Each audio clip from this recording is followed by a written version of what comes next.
धरती पर जीवन के लिए पानी या वाटर बहुत ज़्यादा ज़रूरी है।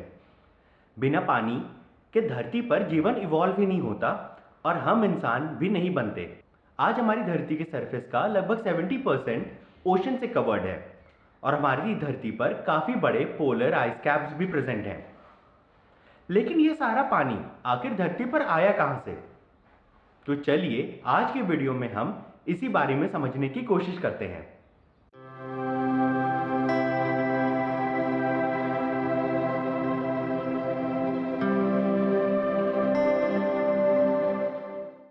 धरती पर पानी आने की शुरुआत हमारे सोलर सिस्टम के फॉर्मेशन के टाइम से ही हुई।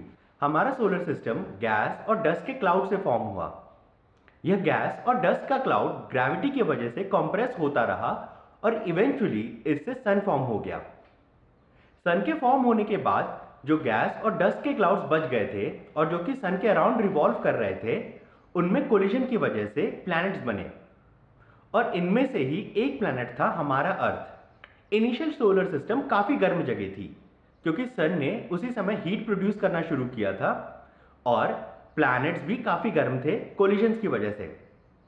और इसीलिए इनिशियल वाटर वेपर जो कि हमारे सोलर सिस्टम के फॉर्म होने के टाइम पे प्रेजेंट था, वह कंडेंस नहीं हो पा रहा था। लेकिन यह वाटर वेपर डस्ट पार्टिकल्स के अराउंड कंडेंस हो सकता था और यही डस्ट पार्टिकल्स हमारी धरती के फॉर्मेशन के टाइम हमारी धरती के अंदर रह गए और इनसे ही हमारी धरती को उसे उसका सबसे पहला पानी या वाटर मिला। जैसे जैसे धरती थोड़ा कूल होना शुरू हुई, वैसे वैसे वॉल्केनिक इरप्शंस और केमिकल रिएक्शंस की वजह से यह वाटर रॉक से रिलीज होकर धरती की सरफेस पे आ गया। लेकिन इस प्रोसेस से निकला हुआ वाटर तो काफी कम था। तो फिर आज पाए जाने वाला बाकी वाटर आखिर कहां से आया? तो इस बचे हुए वाटर का ओरिजिन एक्स्ट्रा टेरेस्ट्रियल है। इसका मतलब कि यह धरती के बाहर से आया है और इसका मतलब यह बिल्कुल नहीं कि इसे एलियंस ने भेजा था। साइंटिस्ट का मानना है कि इनिशियल सोलर सिस्टम में जुपिटर आज के मुकाबले सन के ज्यादा करीब था और जुपिटर अपनी ग्रेविटी की वजह से एस्ट्रॉइड्स को अट्रैक्ट करता रहता है और इनिशियल सोलर सिस्टम में काफी ज्यादा एस्ट्रॉइड्स थे और इनमें से काफी सारे एस्ट्रॉइड्स में पानी मौजूद था। जुपिटर इन एस्ट्रॉइड्स को सोलर सिस्टम में हर डायरेक्शन में फेंक रहा था और काफी सारे एस्ट्रॉइड्स धरती से टकराते रहे। यह कोलिजन्स कुछ हजार साल तक चलते रहे धरती के फॉर्म होने के बाद और इन्हीं कोलिजन से अर्थ को काफी सारा पानी मिला। एस्ट्रॉइड्स के अलावा कॉमेट्स में भी काफी पानी होता है। कॉमेट्स की टेल या पूंछ वाटर के इवेपोरेट करने की वजह से ही फॉर्म होती है और इनिशियल सोलर सिस्टम में काफी सारे कॉमेट्स भी अवेलेबल थे और इनमें से कई सारे कॉमेट्स धरती से टकरा भी रहे थे। तो फिर हमें यह कैसे पता चलेगा कि आखिर हमें पानी ज्यादा कॉमेट से मिला या एस्ट्रॉइड से? इसका आंसर वाटर के केमिकल कॉम्पोजिशन में छिपा है। वाटर मॉलिक्यूल दो हाइड्रोजन और एक ऑक्सीजन एटम से मिलकर बनता है। हाइड्रोजन एक प्रोटॉन एक इलेक्ट्रॉन से बनता है, लेकिन कभी कभी हाइड्रोजन एटम के अंदर दो न्यूट्रॉन्स आ जाते हैं और इसे हम हेवी हाइड्रोजन या ड्यूटेरियम कहते हैं। ड्यूटेरियम भी ऑक्सीजन से कंबाइन होकर वाटर बनाता है और इसे हम हेवी वाटर कहते हैं। अब आप किसी भी वाटर सोर्स को ले लीजिए, उसमें ड्यूटेरियम का percentage to normal water constant रहता है। कॉमेट्स में यह परसेंटेज लगभग 2 से 5 होता है और एस्ट्रॉइड्स में यह 0.2 से 1.5। अब हमारी धरती के ओशंस में पाए जाने वाले वाटर में यही रेशियो लगभग 1.5 है और यह रेशियो एस्ट्रॉइड्स के क्लोज है, ना कि कॉमेट्स के। और इसीलिए साइंटिस्ट का मानना है कि हमें ज्यादा पानी एस्ट्रॉइड से मिला, ना कि कॉमेट से। लेकिन एस्ट्रॉइड से मिलने वाला पानी भी उस पूरे पानी के लिए अकाउंट नहीं कर सकता जो कि आज धरती पर मौजूद है। तो अब बचा हुआ पानी आखिर कहां से आया?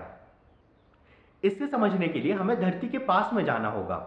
हमें उस टाइम पे ट्रैवल करना होगा जब मून फॉर्म हो रहा था। हमारी धरती आज से कुछ 4.9 बिलियन ईयर्स पहले फॉर्म हुई थी और यह एक काफी गर्म प्लैनेट थी। और 4.5 बिलियन ईयर्स पहले एक प्रोटो प्लैनेट जो कि मार्स के साइज का था, वह धरती से आकर टकरा गया। इस प्रोटो प्लैनेट को हम थिया के नाम से जानते हैं। इस कोलिजन की वजह से धरती पूरी तरह से टूट गई और धरती से रिलीज हुए डस्ट और रॉक पार्टिकल से ही मून फॉर्म हुआ। इवेंचुअली एक बार जब ये कोलिजन खत्म हो गया और रॉक्स और डस्ट सेटल होने लगी, तो धरती वापस से फॉर्म होने लगी और उसने वह शेप ले लिया जिसे आज हम देखते हैं। इसी कोलिजन के बाद धरती पर वाटर आ गया। साइंटिस्ट का मानना है कि प्लैनेट थिया एक आइसी वर्ल्ड था। यह प्लैनेट हमारे सोलर सिस्टम के आउटर रीचेस से आया था और इस पे काफी ज्यादा पानी मौजूद था आइस के फॉर्म में, और यही आइस आज हमारी धरती पर वाटर के फॉर्म में मौजूद है। लेकिन यह सारा वाटर तो हमारे सोलर सिस्टम के फॉर्मेशन के टाइम पर ही मौजूद था।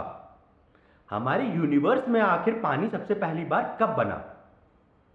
तो वाटर को फॉर्म होने के लिए हमें हाइड्रोजन और ऑक्सीजन एटम्स चाहिए होते हैं। हाइड्रोजन तो यूनिवर्स के फॉर्म होने के कुछ टाइम बाद ही बन गया था, जब एलिमेंट्री पार्टिकल्स कूल होकर कंबाइन होने लगे थे। लेकिन ऑक्सीजन तो सिर्फ स्टार्स के अंदर ही फॉर्म हो सकता था न्यूक्लियर फ्यूजन प्रोसेस के दौरान। तो इसीलिए वाटर बनने में कुछ टाइम लगा। एक बार जब सबसे पहले स्टार्स के अंदर न्यूक्लियर फ्यूजन रुक गया और वो एक्सप्लोड होने लगे, तब उनसे ऑक्सीजन रिलीज हुआ और यही ऑक्सीजन हाइड्रोजन से कंबाइन होकर वाटर बनाने लगा। और इसीलिए हम आज देखते हैं कि हमारे यूनिवर्स में हर जगह पानी मौजूद है। इनफैक्ट साइंटिस्ट ने ऐसे कई सारे गैस और डस्ट के क्लाउड्स देखे हैं जिनमें वाटर काफी ज्यादा क्वांटिटी में अवेलेबल है। अब जब भी आप अगली बार पानी पिए तो जरूर इस बात को ध्यान रखिएगा कि उस पानी का बहुत ही छोटा सा फ्रैक्शन तब बना था जब हमारे यूनिवर्स के सबसे पहले स्टार्स मरे थे। So that's it for today's video. Thanks for watching and stay curious.